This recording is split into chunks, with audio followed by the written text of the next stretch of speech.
अस्सलाम वालेकुम दोस्तों, जब भी बजट अनाउंस होता है उस बजट के बाद लोग सोच रहे होते हैं कि हमें किस सेक्टर में इन्वेस्टमेंट करनी चाहिए, क्योंकि बजट एक डायरेक्शन दे रहा होता है आपको कि गवर्नमेंट किस डायरेक्शन में जा रही है, कौन से सेक्टर को वो प्रमोट करने जा रही है और कौन से सेक्टर में एक इंडिविजुअल इन्वेस्टर को वो फैसिलिटेट करने जा रही है, उसको सपोर्ट करने जा रही है। तो इस बजट में मेन अगर हम तीन कैटेगरीज को देखें, बैंक्स को देखें, स्टॉक मार्केट को देखें, रियल एस्टेट को देखें, तो हमें ये पता चलता है कि सबसे ज़्यादा जो सपोर्ट गवर्नमेंट ने दी है इस वक्त इस बजट में वो रियल एस्टेट को दी है। क्योंकि अगर बैंक्स को देखते हैं तो बैंक में इन्होंने एक तो टैक्सेस बढ़ा दिए हैं, जो आपको प्रॉफिट मिलेगा उस पर टैक्सेस 15% से 25% कर दिए हैं। तो अगर बैंक में आप डिपॉजिट करवाते हैं वहाँ से जो आपको प्रॉफिट मिलेगा वहाँ पे टैक्स देने के बाद जो आपको नेट प्रॉफिट मिलेगा साल का वो 8 to 9% जाके बनेगा।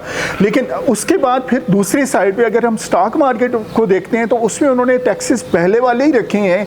मसलन वहाँ से जो डिविडेंड आप लेंगे तो उस पर आपको 15% टैक्स पे करना पड़ेगा। लेकिन स्टॉक मार्केट में आपका सक्सेस इस बेस पे है कि आप खुद कितने स्किल्ड हैं, कितने आपको आइडिया है कि कौन सी कंपनी के शेयर खरीदने हैं।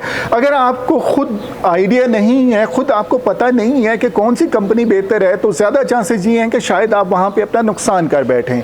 उसके बाद आता है थर्ड सेक्टर रियल एस्टेट का, कि रियल एस्टेट में आप इन्वेस्टमेंट करें। रियल एस्टेट में एक तो गवर्नमेंट ने टैक्सेस कम कर दिए हैं, दूसरा गवर्नमेंट बिल्डअप प्रॉपर्टी को प्रमोट करने जा रही है, और तीसरा गवर्नमेंट बिल्डअप प्रॉपर्टीज़ में बिल्डर्स को, डेवलपर्स को फैसिलिटेट करने जा रही है कि वो ऐसी प्रोडक्ट लेके आएँ जिसमें एक आम आदमी रियल एस्टेट में इन्वेस्टमेंट कर सके। मसलन अगर हम रियल एस्टेट में इन्वेस्टमेंट की बात करते हैं तो पहला जो एक फियर आपके माइंड में आता है वो ये आता है कि रियल एस्टेट की इन्वेस्टमेंट है तो शायद बहुत बड़ी अमाउंट चाहिए होगी। लेकिन अब कुछ ऐसी प्रोडक्ट आ रही हैं जिनमें बहुत थोड़ी अमाउंट से आप इन्वेस्टमेंट कर सकते हैं। मैं एक एग्जांपल आपको देता हूं। मैं इस वक्त एक ऐसे प्रोजेक्ट पे बैठा हूं जहां पे हम कोवर्किंग स्पेसेस बनाने जा रहे हैं। ये कमर्शियल का प्रोजेक्ट है, ऊपर अपार्टमेंट्स हैं और इसके 2 फ्लोर पे हम कोवर्किंग स्पेसेस बनाने जा रहे हैं जहां पे आके टेक्नोलॉजी के लोग फ्रीलांसर्स आके बैठ के काम करेंगे। आपको पता है पाकिस्तान इस वक्त दुनिया में 4th नंबर पे फ्रीलांसिंग के ऊपर, और हमारे जो रेवेन्यूज़ हैं, टेक के एक्सपोर्ट्स हैं, वो हर साल बढ़ती जा रही हैं।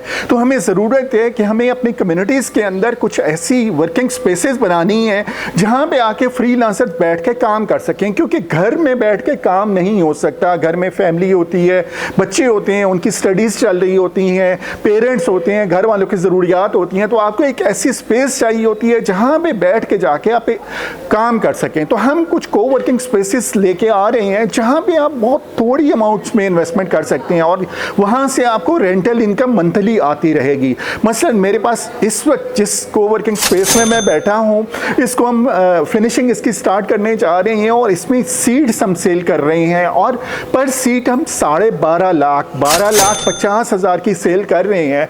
और इंटरेस्टिंग चीज़ ये है कि 12.5 लाख आपको एकदम पे नहीं करने, बल्कि आपने बुकिंग पे 3 लाख पे करने हैं। उसके बाद जैसे ही इस पर काम शुरू होगा तो फिर आपने इंस्टॉलमेंट्स में पे करने हैं। जब आपको सीट हैंड ओवर होगी तो रिमेनिंग 50% आपने 1 साल की इंस्टॉलमेंट में पे करने हैं, जबकि आप वहाँ बैठ के काम कर सकते हैं, या आपको रेंट पे वो स्पेस देनी है तो वहाँ से आपकी रेंटल इनकम शुरू हो जाएगी। तो इस तरह की स्मार्ट इन्वेस्टमेंट अब आ रही है रियल एस्टेट की मार्केट में, जहाँ पे एक आम आदमी आसानी से इन्वेस्टमेंट कर सकेगा। जैसे कुछ सालों पहले आपको आइडिया होगा कि बैंकों में सिर्फ जाके आपको बैंक अकाउंट ओपन करना होता था, और वो भी बैंक अकाउंट अच्छा खासा टाइम ले जाता था ओपन होते हुए, 1 वीक ले जाता था, 2 वीक लग जाते थे उस पर।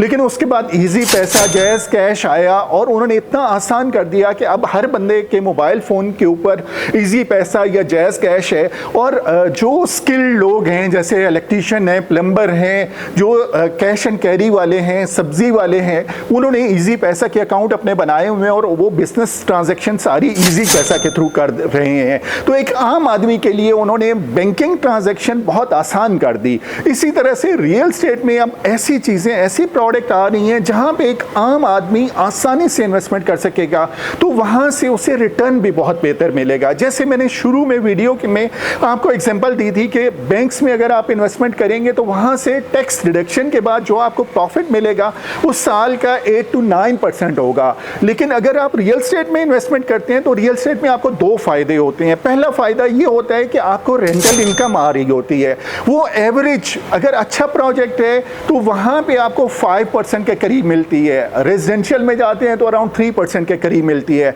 लेकिन अगर उस प्रोजेक्ट में कोई ऐसा फीचर आप ऐड कर देते हैं कि उसकी वैल्यू बढ़ जाती है तो उसकी रेंटल इनकम बढ़ जाती है। जैसे टूरिज्म का कोई प्रोजेक्ट हो गया, जैसे टेक्नोलॉजी का कोई प्रोडक्ट हो गया, जैसे कोई कोवर्किंग स्पेस हो गई, तो रियल एस्टेट के साथ आपने एक और कंपोनेंट ऐड कर दिया टेक्नोलॉजी का या टूरिज्म का, तो उसकी वैल्यू बढ़ गई, तो आपकी रेंटल इनकम बढ़ जाती है। तो वो कहीं 5% से 7% तक चली जाती है रेंटल इनकम।